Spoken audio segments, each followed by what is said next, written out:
Hi, everyone. Welcome to week 6 of BUTI's Intermissions Series. I'm Nicole Wendell, the Director of Education here at BUTI.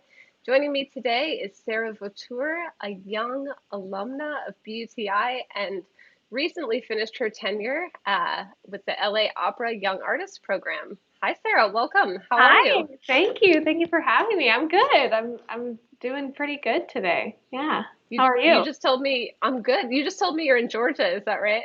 I'm in Georgia. Yeah, I just moved back home. I drove across the country, and so I'm at my home in Georgia with my Wow, family for now. Yeah. that is a drive. How long did it take It is. you? Well, we did a 5 stops. 5 stops? Yeah. But we stayed in a couple cities for a couple days. So it took us 7 days, but it's 31 hours. Yeah. And Wow. it's a lot of That's driving. amazing. That's Yeah. a lot of driving. Yeah. Wow. Yeah. So I want to ask you, naturally, which is why you're joining us, I want to ask you about your time at BUTI. What was that like for you? It was amazing. With BUTI, it was really the place that I secured that I wanted to do this for a living, that I wanted to be an opera singer, whatever that means right now. Wow. um, and yeah, I mean, it was incredible for me. I think what was so special was that when I was at BUTI, it was the first time that I had access to so much classical music. Um, Before that, I mean, I think maybe, um, you know, based on just all the things that I'm surrounded by in the South and in Georgia, but suburbia is just not a hot spot for classical music, right? And Sure. so I had never really had access to all these performers and all of this teaching. I mean, I had been lucky enough to work with an opera singer when I was younger, but um, yeah, it was the first time I was going to concerts every night. I mean, I just remember being Oh, yeah. so in over my head, and I was like absorbing so much information every day. I Wow. remember, oh my gosh, don't do this. You should always tell the truth. But I just remember like totally lying because there were kids that had known about classical music their whole lives, right? There, and they were Hmm. like, oh, we're going to see, Susan Graham in concert. And I was like, oh my God, amazing. Like I didn't know who that was. So I learned so much. And actually, I really made three of my best friends in the world are from my time at Boston, at BUTI. So yeah. Really? Yes, So you yeah. keep in touch with them still? Yes, yeah, and they're Oh, they're all like doing their own thing and being so successful. So yeah, it's that's amazing. amazing. Yeah. I think that that's not a completely uncommon experience for some of our students who come to BUTI. What leading up to BUTI, before BUTI, what was your experience like with music? What was your history? What did you have going on?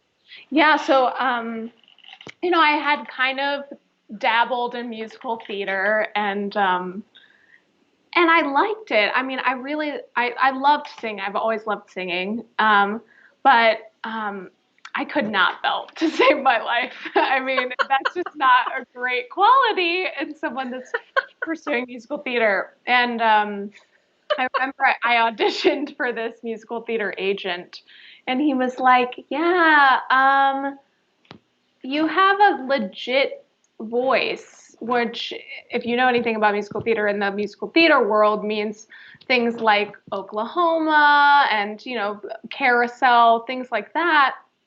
And I was like, I have no idea what that means for me. What do I do? Right. And so I started studying with an opera singer, started taking voice lessons with an opera singer. And I mean, it was such an easy transition. I don't even really remembering deciding like, oh, I like opera more than musical theater because it was just like, well, this is just musical theater in a different language. This is like all the same stuff that I love, and it's so powerful. I mean, in opera, not only are you listening, but you can feel someone singing at you, right? Oh Like yeah. Oh yeah. it's the best. So yeah, and then I did another summer thing the summer before I went to BUTI, at Boston Conservatory for like high school students. Yeah. And then BUTI was like, I mean, I remember when I got in, I was like, oh my God, it was such a big deal. And yeah, I mean, after that, after BUTI, I met my voice teacher for my senior year of high school at BUTI. And she Wow. lived in Atlanta. And I ended up, it was Katie Wolf.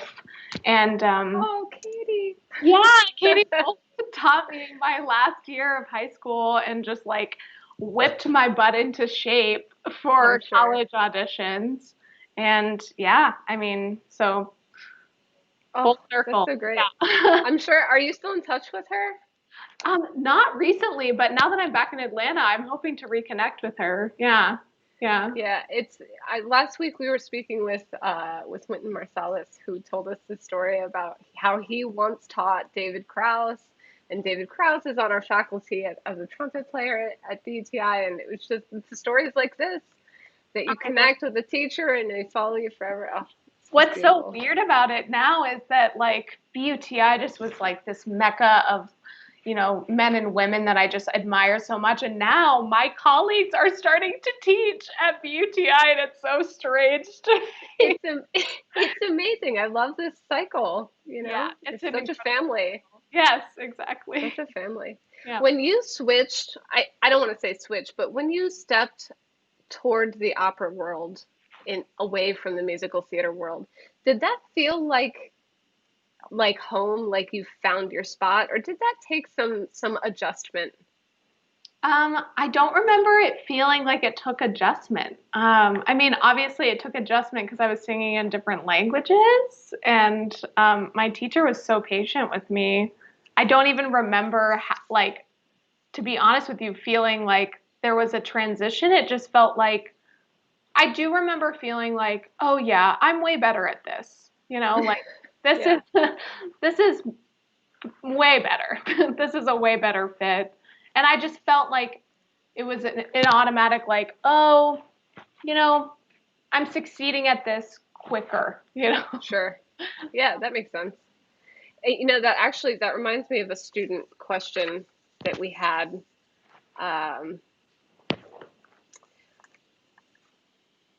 from from one of our students, Sean Polk. He wants to know, how did you what were your struggles like in learning languages, and this what was your struggle, like what were the biggest hurdles you had to overcome as you made this switch? I think the biggest thing for me was like kind of having a come to Jesus with myself about, what do I need to work on the most? Like we all come in with, you know, gifts that are just a part of us, right? And then what these programs like BUTI, and then when you go to college, what those programs do for you is they just like kind of open those up and show you the full range of your ability, right? And I think I was already a really hardworking person. Like, I think if you're doing this, you have to be willing to commit to, I mean, spending some good time with your voice and with your acting ability. But at the same time, like, you have to know what the line is about, like, figuring out. My biggest struggle was I was like, I would lock myself in a practice room for many, many hours a day, but that's not useful for a tiny muscle like the Sure. vocal cords, right? So Right. I had to figure out what the line was for me so I could be mentally happy and be um, achieving what I wanted to achieve from the work that I did. Obviously, languages were difficult. When I went to college, I had to take French, German, and Italian. Wow. just a full year of that. And then I think I took German an extra year because it was extra hard. Um, but I really liked that. Those were things that I loved. So I think it's just the struggles come with what do you have trouble getting passionate about, and then how do you make that fit for you, or how do you make yourself be passionate about it? Like what can you do with your process to make things interesting for yourself? You know? That makes a lot of sense. Yeah. And I think, I mean, just from my own experience, remembering back to especially college, where there's so much focus on get in the practice room and do the work, finding a balance between, how to balance that time alone in the practice room and also, with your academic life and some personal time. And that can be really tough. It's really And hard, and you have to be a human first. I mean, you just like you can't really be an artist if you're not a human. Like if you're just a classical music robot, like what are you bringing to the picture? What are you saying? That's the point of what we do. We're saying things with our music. right. And so it's important that you fuel yourself too. You fuel your heart and your mind, and what are you bringing that like makes it yours? And how do you do that? How do you fuel your heart and your mind and your soul that you are a human first? Yeah.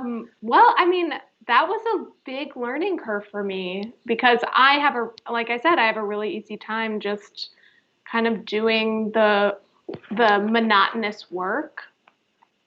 But I really developed this mindfulness routine. So every day I journal, and I read.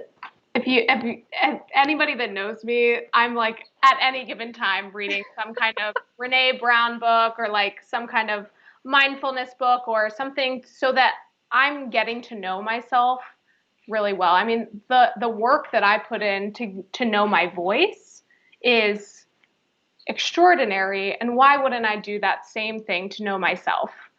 And really, as a performing artist, and especially as an opera singer, I only have that experience. But you you have to know yourself because it's what this asks of you to be an opera singer is above and beyond. It's superhuman what we're doing. We're making It is. extraordinary sounds every second, and people are paying a lot of money to come hear that. And so, like, Yeah. how do you deal with that pressure? How do you know yourself? How do you work with yourself? Okay, I'm nervous. How do I calm myself down? Or what are some things that I can do that are self-care routine things to make sure that I'm good? Because Sure. this is not an easy path. It's extremely rewarding, and I'm constantly learning about myself and about my craft. But you know in that way, that monotonous kind of work that I do on my voice, right, or that like really detail oriented work that I do on my voice, I have to do that on myself too. Do you have, speaking of that, do you have a game day routine that, Oh yeah. puts you in the frame of mind? I okay. So yes, I'm not like one of those people that yeah. So yes, I do. When I wake up in the morning, especially depending on like say I have a midday audition, I might do some yoga, um, and then after yoga, my getting ready routine is kind of like this weird meditative thing for me. So I love to do makeup. So it's like a part of my routine where, it's like a creative thing that I do on my face. And, and like do my hair, and it's it's very calming for me. Sometimes I'll listen to music. I might lip trill while I'm like putting on makeup or something like that. And then I might do a little bit of a warm up, especially if I have time, you know. and then I'll do a bigger warm up closer, or reverse depending on how much time I have in between when I'm getting ready and when I'm singing. So Sure. yeah, but I mean it's really all about that, and maybe depending more so now I'll like spend time with the characters, like, okay, what does this character feel like today? What do I feel like today? Sure. you know. And following up on that, a question from Evan Scheidler. What are your favorite your vocal warm-up exercises? Okay, so I really like oh God, do I sing? Yeah, You can sing. I really I love that. like 5 4 3 2 1 Louis, Louis, like doing that. I might do something to warm up the bottom of my voice, because I find that if I'm warming up the bottom of my voice effectively, I'm really on the air, and then the top will pop in. Hmm. Especially, yeah, because if you warm up too high, then you can't get back low. So, um, I'll do some of that. I really like doing something fast, some kind of coloratura thing, like an octave scale, or maybe even a ninth or something like that, just to Hmm. really get things moving, things that move your breath. I do a lot of lip trilling. It's the best. It really is. It's not pretty, but I do it. I do it all the time when, like, I'm in New York for auditions or something. People Hmm. think I'm weird. I can't do that now because coronavirus, but you know, Sure. yeah. So Thanks for sharing that. It was yeah, nice to hear you. Even if just a little bit, it was nice. thank you. Um, when you were, coming out of high school and getting ready to go into auditions, Hmm. what did you do to prepare mentally? How did you, I mean, that's a lot, right? It's not just the instrument, it's all of you. Yeah, yeah. I it's good to create a routine for yourself, especially for college auditions. You're going to do anywhere from, 2 to 8 auditions, especially, if you're trying to see what kind of school you want to go to, right? Um, so creating a routine for yourself is super important. Having quiet time is super important. My poor parents, oh my God. I mean, I was already a moody teenager, but they really stuck by me, because, I remember they would try and talk to me and I'd be like, I can't talk right now. And they still love me, which is amazing. Um, yeah, Right. no, yeah, creating that routine for yourself, and a safe space within your mind.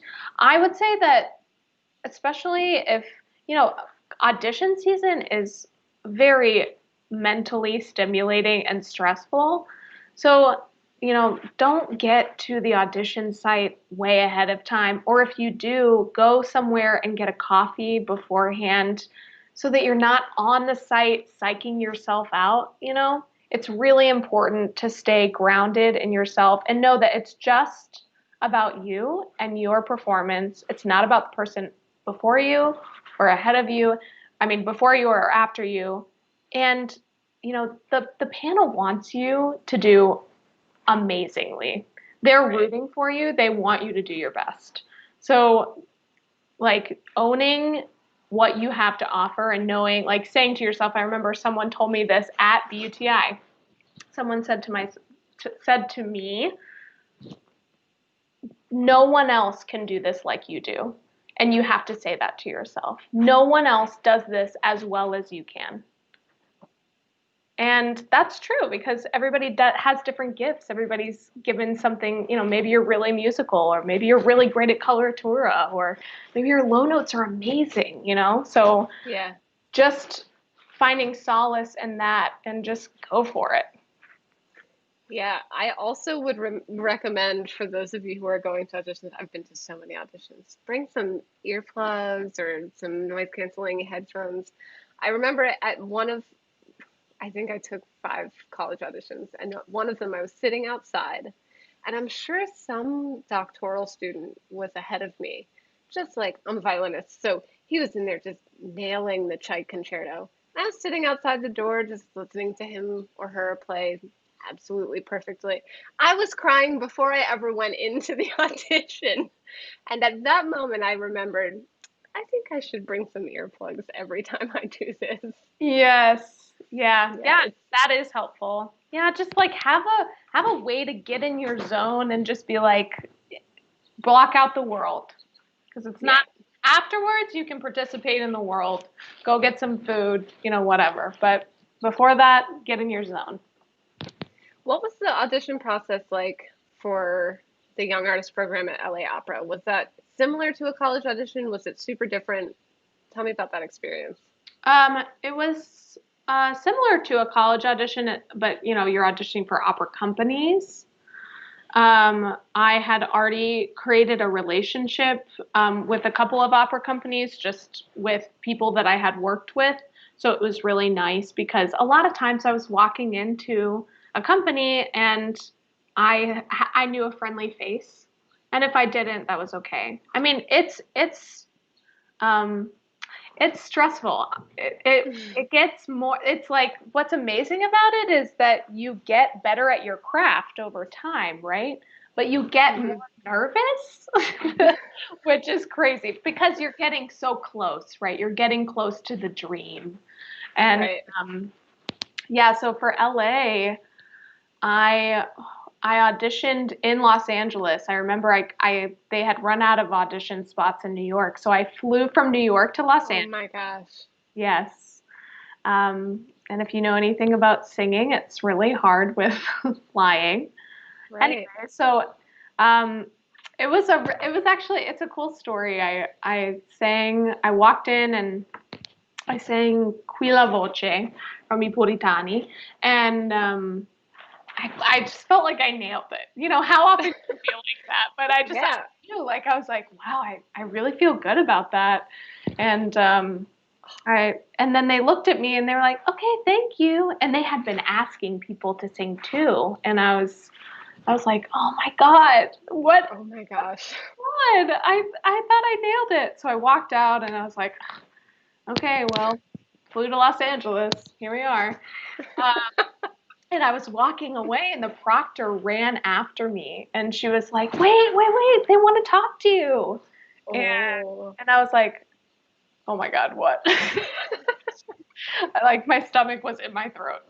Sure. Yeah, of And so course. I walked back in, and they were like, you know, we thought that your audition was so awesome, Sarah, and we realized that by sending you out, not like having you sing a second one, you probably thought we didn't want you, but like we're gonna invite you back for the finals. We think you're great, and I was Wow. like over the moon. They were so nice, and I remember thinking like, wow, a company that cares about my well-being, like emotionally and mentally, that's so beautiful. It So is beautiful. I mean, I was taken aback and I was like, okay, I want to work for this company.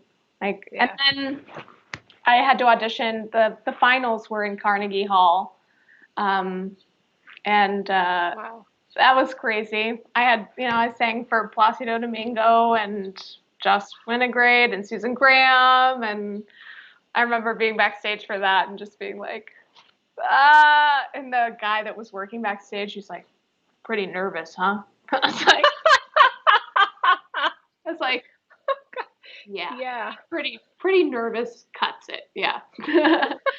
So Well, yeah. I think that's such a great story and reminds me of a question from one of our students, Tyler Kim, who has a brother at home who is skeptical, right? I mean, I think there are a lot of people out there skeptical about the career path in music Sure. because there's this thought that like unless you're a perfect prodigy creature at 4 or 5 years old, there's no place for you. So why spend the work? Hmm. And yeah, so Tyler wants to know, and me too, what are your thoughts on that kind of thinking? Like what propels one forward? I mean, I think that if you're in classical music and you've made it this far and you're like going to BUTI, right? Like you pretty much know, or you have a suspicion that this might be what you want to do for the rest of your life, right? And the thing about this career path is no, it's not secure. You have no idea if you're going to make money next month, and especially now.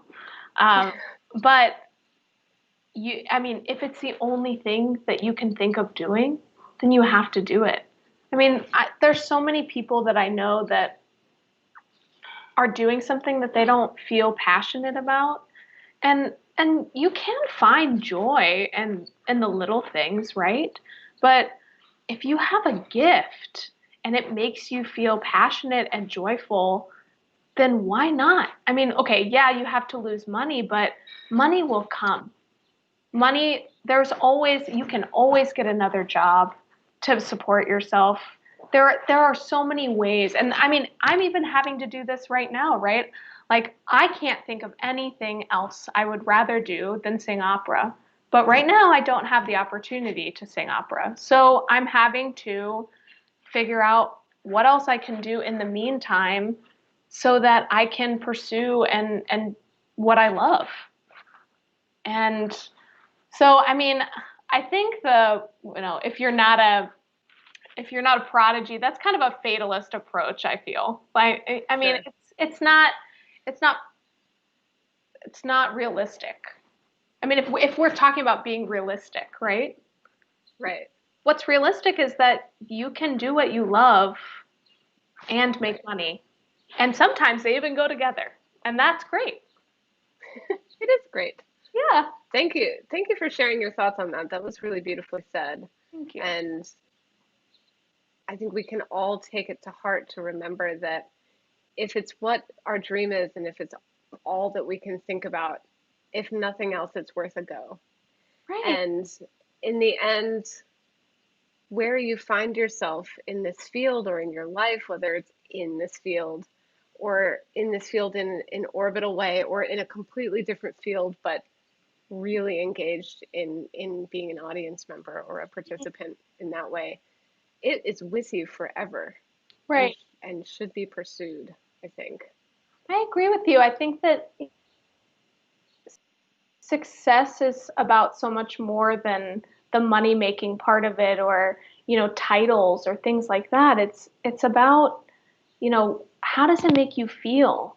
Do you feel a sense of accomplishment when you finish playing that phrase or when you finish singing that aria? Then, I mean, if you're making money or not, it doesn't really matter, right? I mean, I'm a little starry-eyed about it. Well, it's nice to hear somebody starry-eyed. Go ahead, go ahead. Yeah, yeah. I don't think that. What's the worst thing that can happen? Like, you are not making money singing. Okay, so you sing for yourself. Yeah.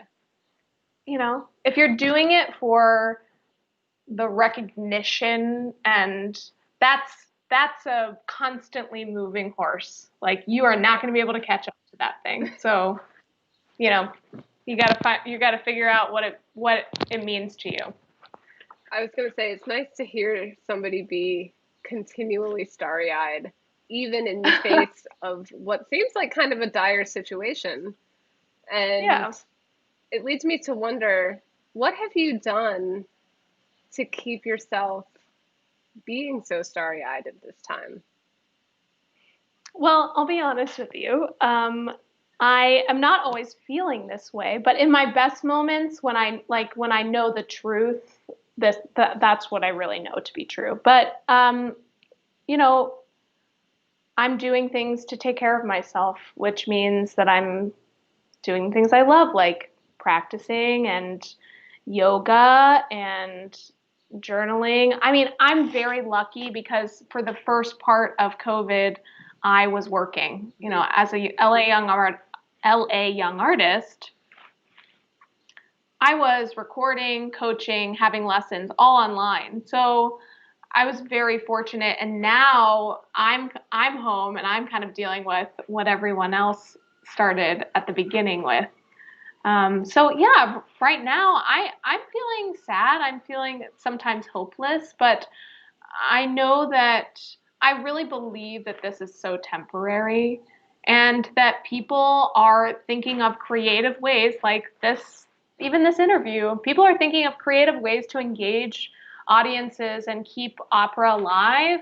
And I like just how I know that I'm doing my job as far as, working on my voice, learning roles, things like that.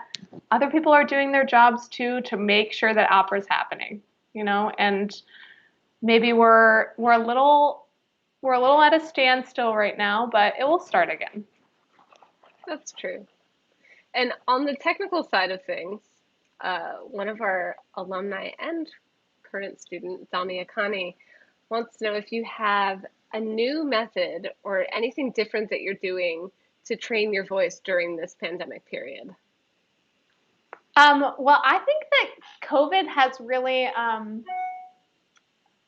I'm incorporating a lot more radical self-love because COVID really makes you, I mean, this time just really makes you kind of sit in what's hard. And so that means that sometimes that affects your voice. Mm-hmm. And you're going to have to meet that day and be like, okay, today I'm having a hard time with this, and that's okay. So I'm going to, like, what else am I going to do? So that being said, I love this time because I have so much time to actually, like, when you get into college programs and then young artist programs, and it's amazing, you're constantly working towards a goal, but it's been so long since I've had time to, like, I can spend 2 hours just like humming today. Like, what does that feel like? What does my voice feel like today? And so I'm loving that because I'm getting to know my voice again for its function. Yeah. So in that way, it's really cool because there's a lot more space and time for that. Yeah, there's something about having all the time in the world to rediscover and to do some technical stuff instead of just always preparing for the next thing. Right. Yeah, and for instance, like, a hard passage that maybe I keep messing up, but, I have an audition next week, so I just have to keep going because I have to get to the next aria to practice that, right? Like, now I have time to be like, oh, you messed that up for the 25th time, Sarah. Like, let's try and get it right. So, yeah. Yeah. I want to shift direction a little bit and talk about this idea of what it means to make it in this field. And there are people like you who have so much success early in their career.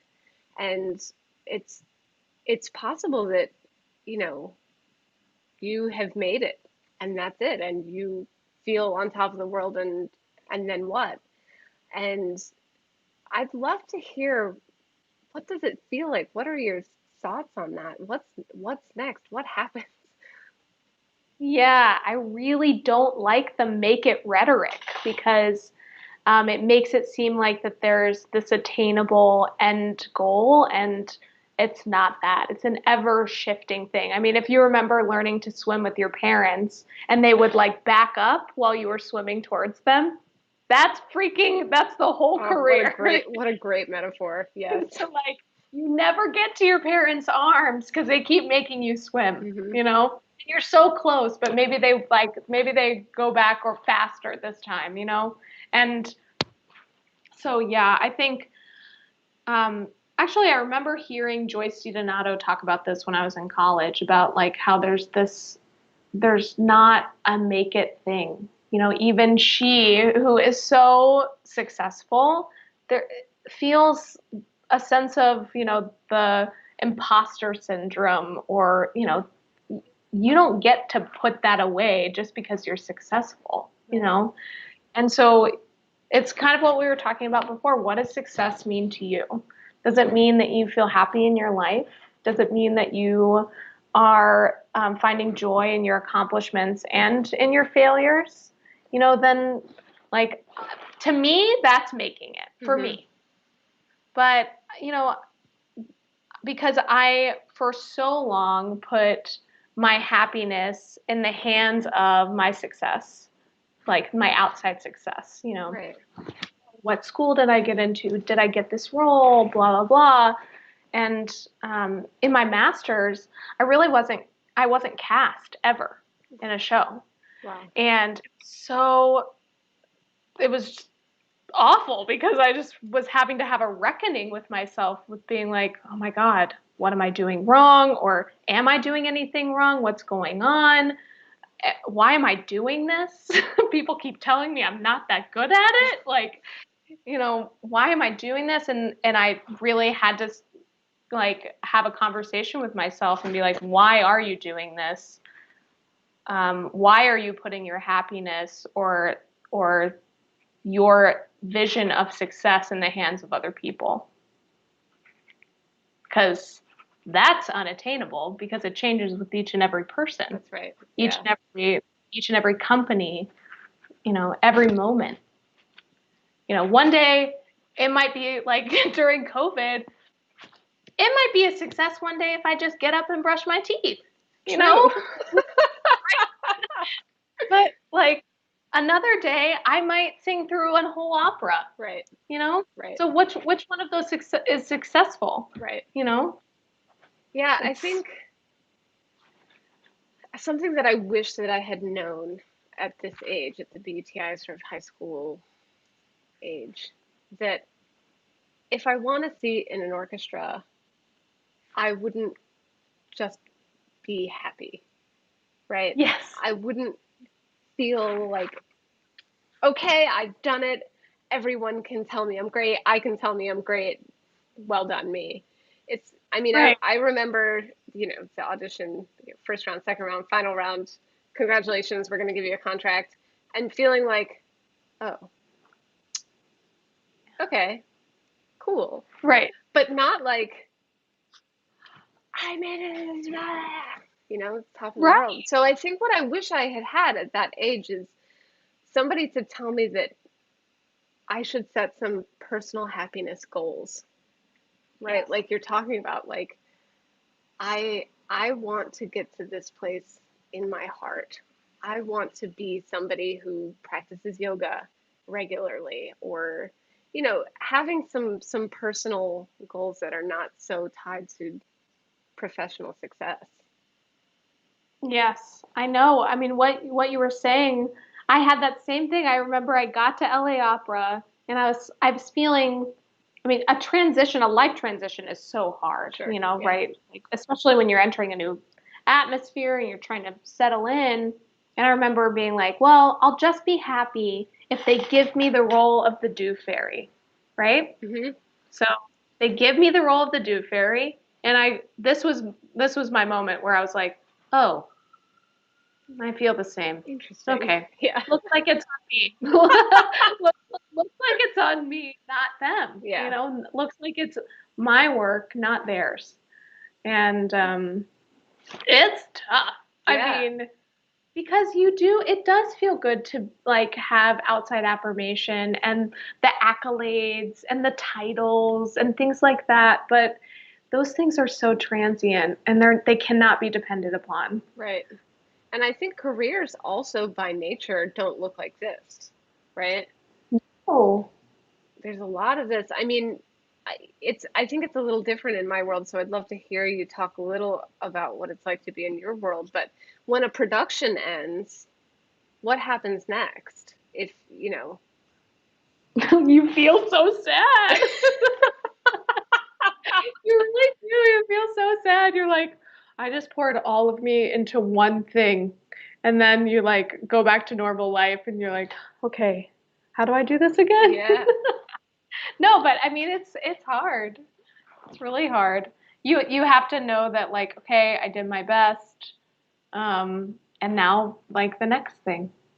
And listen, there is a whole heck of a lot of resilience that you have to develop in order to do this because it's tiring to finish a show and then pick yourself back up and start all over again, Yes. right? But it's super rewarding. What was it like? What was it like to play the Do Fairy and then have that end? What of you did you put in, and then what of the role did you feel like you lost when it ended? Oh, well, I mean, it was so special for me because I remember I almost started crying when I first went across the stage because, I mean, I was singing at a world-class opera company on stage with world-class artists. Yeah. Like, and I was like, why are they letting me sing? Like they put me in this costume that was 16 feet tall.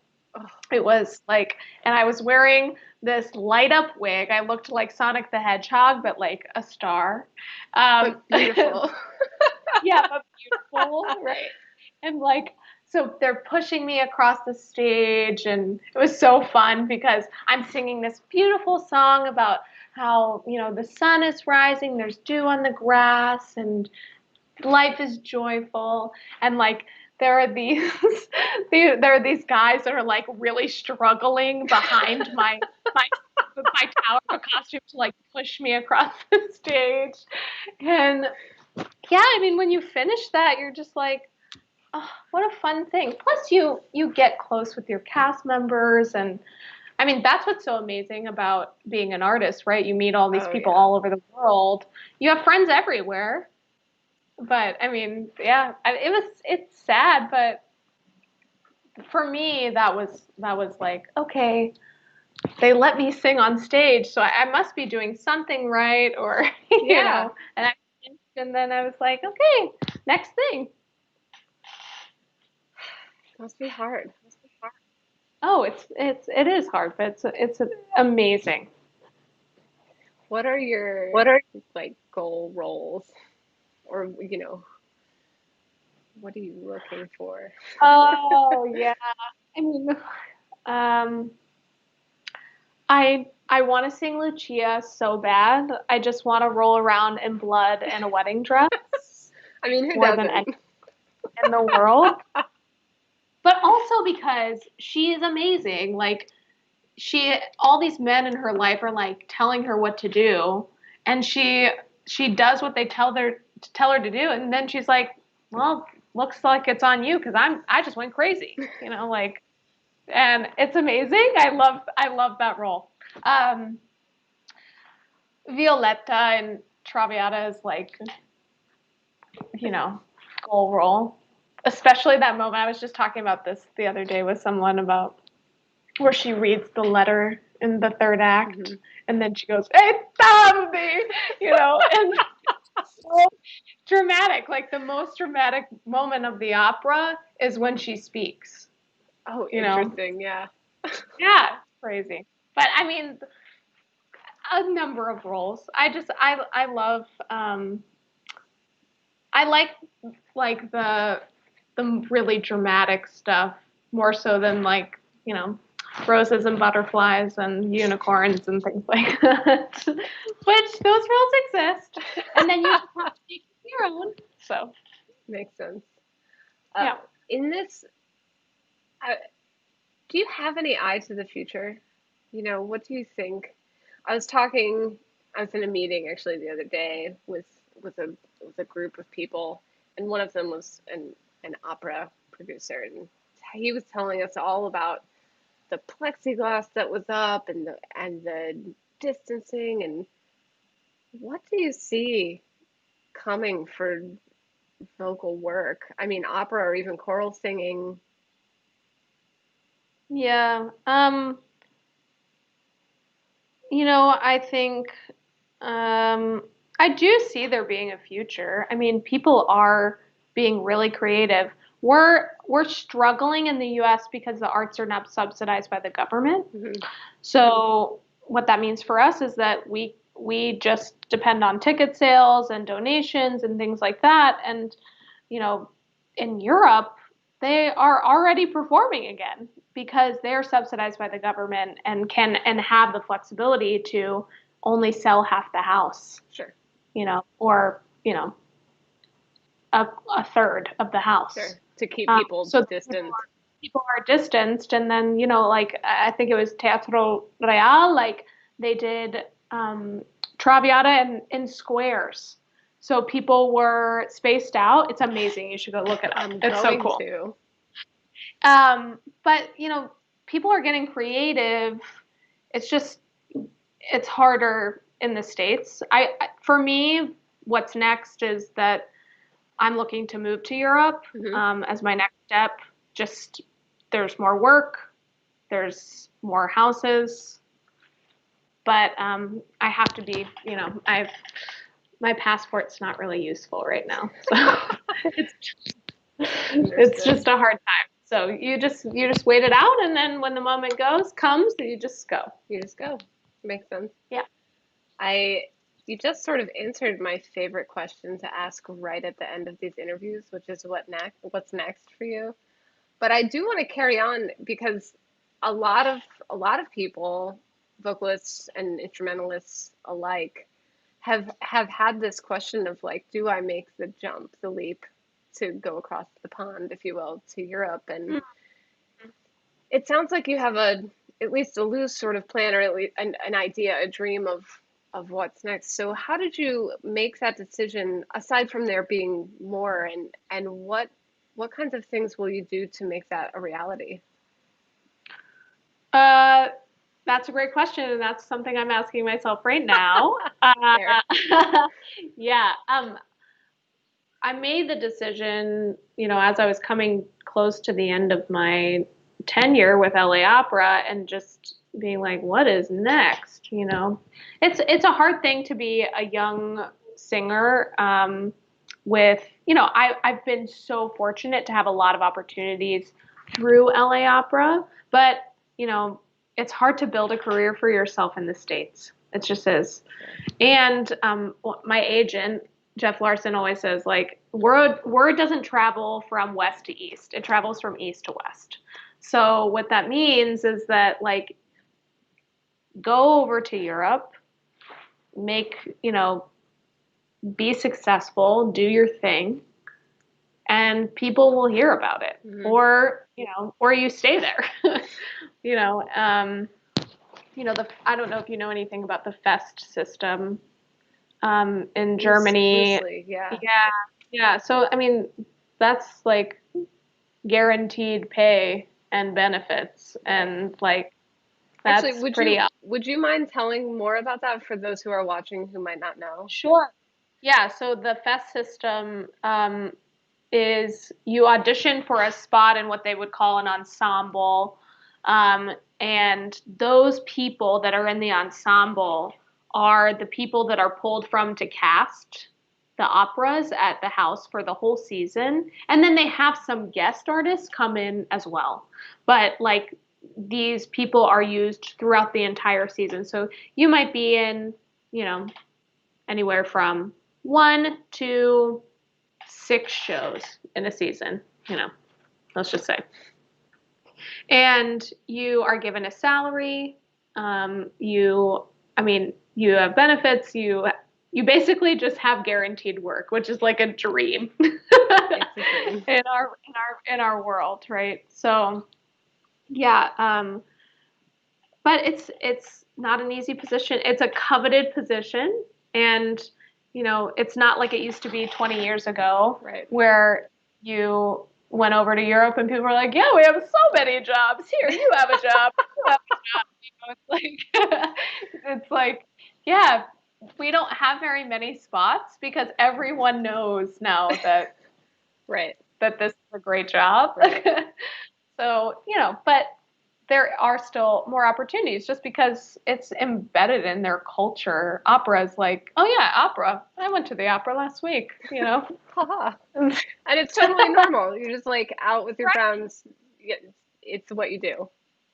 Right. And hopefully, companies can, appeal in a way to US audiences to make it like that. But, it's people see it as this very uppity thing that you do. And it's not. It's just real people telling real stories Yeah. about real emotions. So Yeah, it's hard. Whenever I meet somebody who is not like in the classical music scene, doesn't, and I meet through a friend of a friend or something, and they're like, "What do you do?" I'm like, "Well, I'm a violinist," and they're like, "Oh, like I'm some kind of like what does that mean? Like what?" But I'm like, just a regular person out here talking to you, just like a regular person, yep. and I want for those people to feel comfortable coming to see me play so we can go out afterward and grab a bite to eat and get to know each other. Yep. It's, we're all just doing the same thing. Right. I wish it were more part of the culture I know. here too. Well, because when you say it in, like, if you say it in Germany, people are like, "Oh yeah, I know an opera singer." Yeah, of course. But I mean, I don't want to. Opera in the United States is very important as well, but it's just a different world, Makes But sense. I know what you mean because I'm back home in like southern suburbia, and people are like, "So, I mean, musical theater, is that what you do?" And I'm like, "No, not even a little." Yeah, I just think that it's not part of our, upbringing, our childhood. It's just not. It's not. Maybe one I mean, day. my parents have like worked so hard to even just learn about opera. My mom and my grandma constantly go to the Met in HD to learn about, because they're like, "What is happening with our daughter? She's doing this ancient craft and we have no idea what it is, and they're speaking all these different languages." I made this huge mistake when I was in high school to take my parents to go see Berlioz's Les Troyens. Oh gosh. That's a 5-hour opera. Oh gosh. So my dad just like would take a nap and wake up and be like, "What's happening now?" Yeah. So did. I mean, we're learning. Yeah, I did the same thing with a new friend. Uh, we met at a classical music concert, but that was very new, small chamber orchestra. And then the next weekend, I was going to see a Stravinsky opera. I was like, "Why don't you come with me? You've never seen an opera. This is going to be great." And it was not the one. Was not the It was one. not the Yeah, one to introduce somebody to opera with. I know. But I'm always like, "Oh, come see La Boheme. Everyone loves that." Like. right. Oh, that's so great though. Hopefully one day we'll be in that place. Yeah, I know. Yeah, I'm hoping. Part of that is mentorship. And, Hmm. like you said, you met so many people at BUTI, and then you ended up studying with our conductor, Katie Wolf. And I wonder, you know, who else in your life since then has been that kind of mentor for you? Yeah, my teachers have been amazing. William McGraw is amazing. So really took me under his wing, and Stephen King, who's my teacher now. Um, Susan Graham was our mentor, is our mentor at LA Opera, and she's incredible. She creates this amazing space where she like demands that you like create excellent art in front of her, but she also is so loving and like, Wow. yeah, it's awesome. My I'm trying to think like earlier in my life, Katie was instrumental in me, being here. And I had a great voice teacher before her, Sherry Seiden. She was great. And Dana Varga, was my voice teacher at BUTI. So that was awesome. Wow. She was like the diva that everyone wanted to be. They were like, "Look at Dana, she's so glamorous." Um, yeah, and trying to think of Patty Tom at Boston Conservatory was really like so supportive of me when I was younger. I mean, it's so important that you create a team for yourself, right? Yeah. This mentor, everybody talks about the team, how many people are on your team, who's on your team, who's going to give it to you straight, but also tell you in a loving way. Yeah, I mean, I've been so fortunate. I got so many mentors from LA Opera. I mean, my acting teacher was amazing too, and my coaches there were fabulous. So you just have to find the people that connect with you, and it's not going to be everyone. That's true. So, but yeah, I mean, yeah, they want to help you, especially if they're in a position like working at the BUTI or even college professors. They want to help you because they were where you were and they remember what it feels like That's right. to not know what the heck you're doing. Yeah. And so hear that, students who are watching, Yeah. reach out to your Yeah. teachers. They want to be with you. They want to help you. They're going to tell you the things you need to hear. And Yep. yeah, surround yourself with those people. Yeah. So we're coming close to the end of our time, and you already took my favorite last question, so I'll ask a different one. So I'll find it in my heart to forgive you. Talking. But instead, I would love for you to offer some words of wisdom to our BUTI students who might be taking college auditions or even some recent BUTI alums who are looking to make it in the field. Yeah. I'd say the best thing you can do is, that thing that I was talking about before, which is having radical self-love. And it's a really important thing for you to develop because there are going to be times in this career and as you move forward that you're not going to feel like you have anyone on your team, and that will not be true, but it will feel like that. And you will need to depend on yourself, and that means that you have to create a relationship with yourself so you know what is good for you and so you can listen to your intuition so that you can do this amazing thing that is pursuing classical music and really move forward with joy and knowing that you can take on anything. And that really gives you a sense of resilience. And that's what we're trying to develop here. So, wow, that was a great closer. Everybody be your own biggest fan, your number one support system. Thank you, Sarah. exactly. Thank you so much for Thank being you with so us. much, Nicole. Thank I hope you. you have a great night, and we'll see all of you next week. Bye, everyone.